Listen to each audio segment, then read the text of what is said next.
name and address for the record. Christine Shreve, 147 Shoe Lane.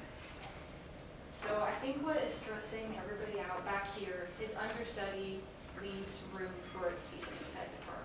We all know that. And so we're explaining why we don't think it should be considered for anything aside from a park, and why we don't think there should be a question in your guys' minds, because there's not a question in ours. So I just graduated from CMU, and I love it here. So I'm new too, and the reason I love it so much here is because I love the river. I love these green spaces.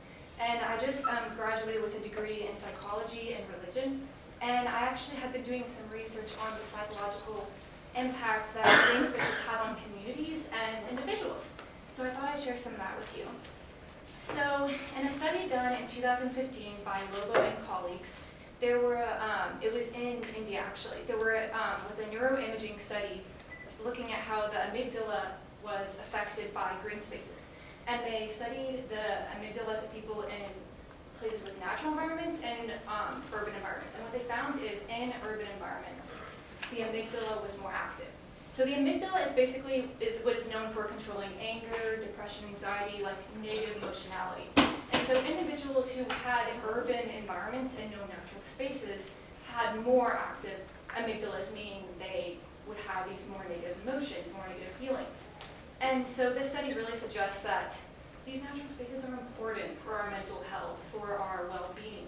And with only 2.7% green spaces, that's something we're so concerned about. And this is not the only study. There was another study done by Lee and colleagues in 2015 that had people in offices stare at greenery on the roof for 40 seconds and then stare at like a normal urban rooftop for 40 seconds. And what they found is looking at greenery and being near greenery actually increased focus for the workers, suggesting that, you know, in our city we need to have places to go, rest, regain focus, come back, do hard work, you know, build the city to make it what we want it to be.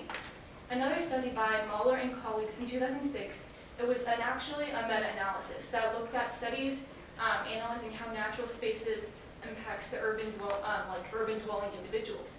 What they found is urban environments that had parks increased the well-being of the residents, and that they also suggested that would be good for very specific groups of people, like people who were ill, poor communities, that these spaces were really important for their mental health and well-being.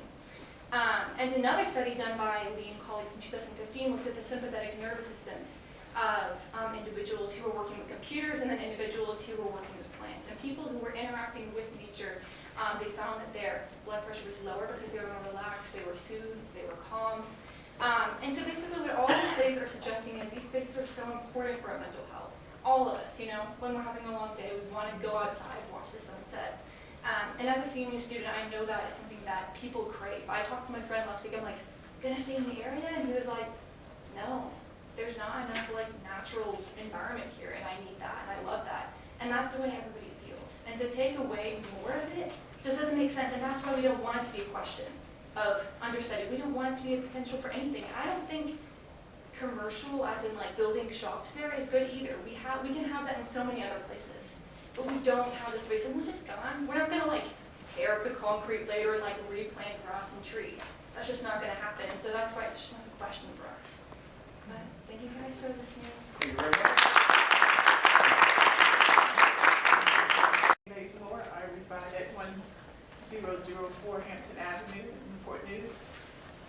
I am usually at this podium and fighting for Huntington Middle School, but today I'm here in support of those that are fighting for the retention of the Riverview Farm Park.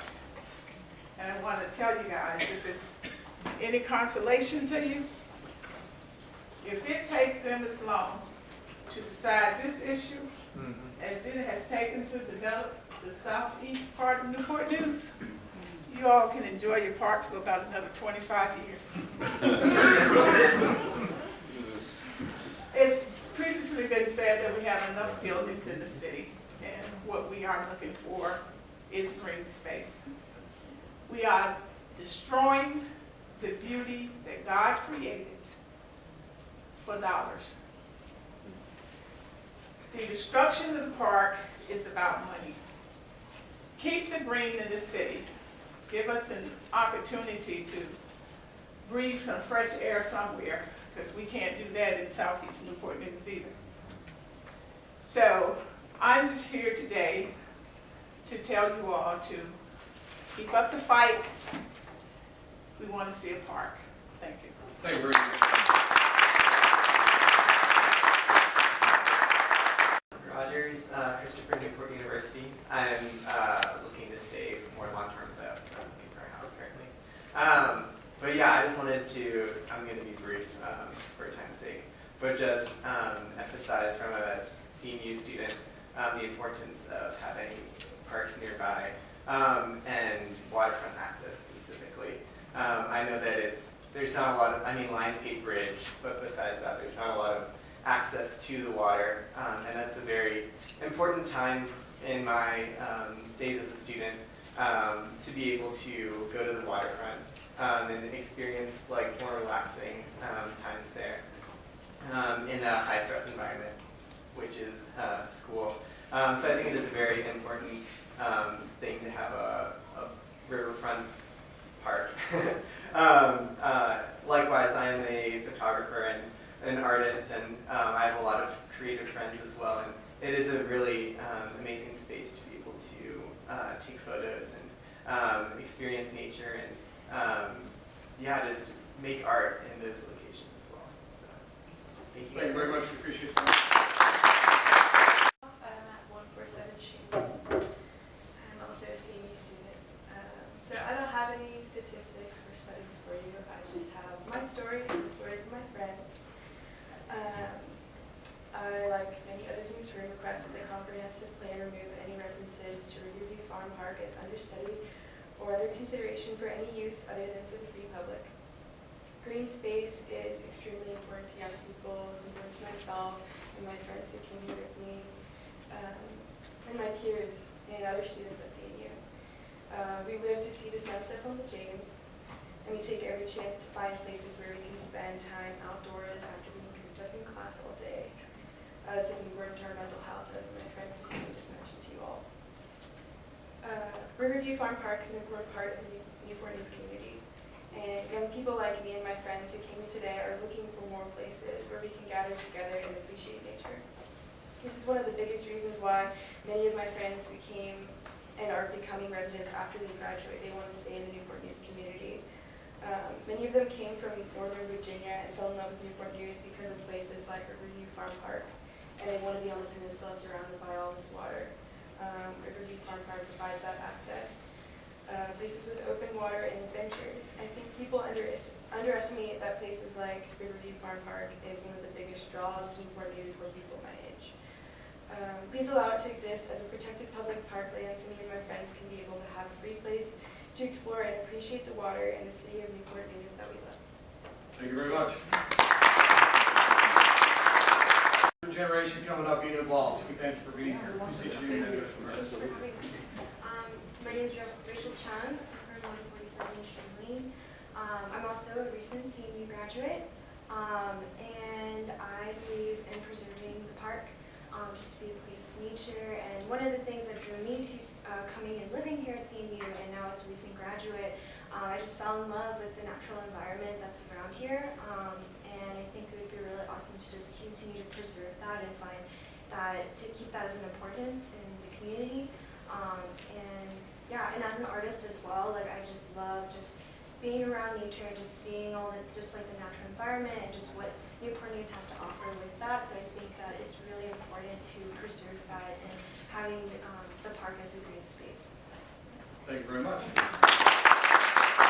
I'm Reverend James Brown. I'm opening a business on Chestnut Avenue called Concerned Citizens for Justice. Reverend Brown, I'm sorry, your address, please? My address currently is 46 West Stone Drive. Thank you. I'm a resident of Ridley Circle. I graduated from high school and went to college, studied masonry, came out, started my own business. Retired 4 years ago and came back to work because of the situation in downtown Newport News, the crime situation and the youth situation. But I want to say, first of all, piggybacking on what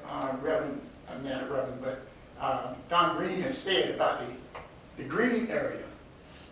I lived at 6 Tuckahoe Drive. I'm glad someone else in here lived there in that area also.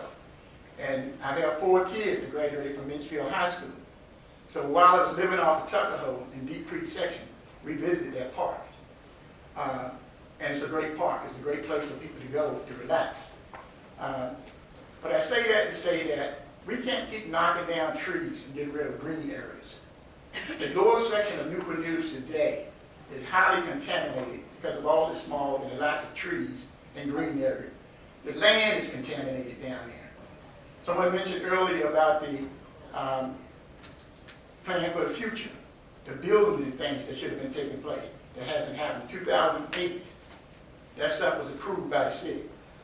And now it's 2018, and nothing has happened. Someone mentioned earlier also about the crime in downtown Newport News.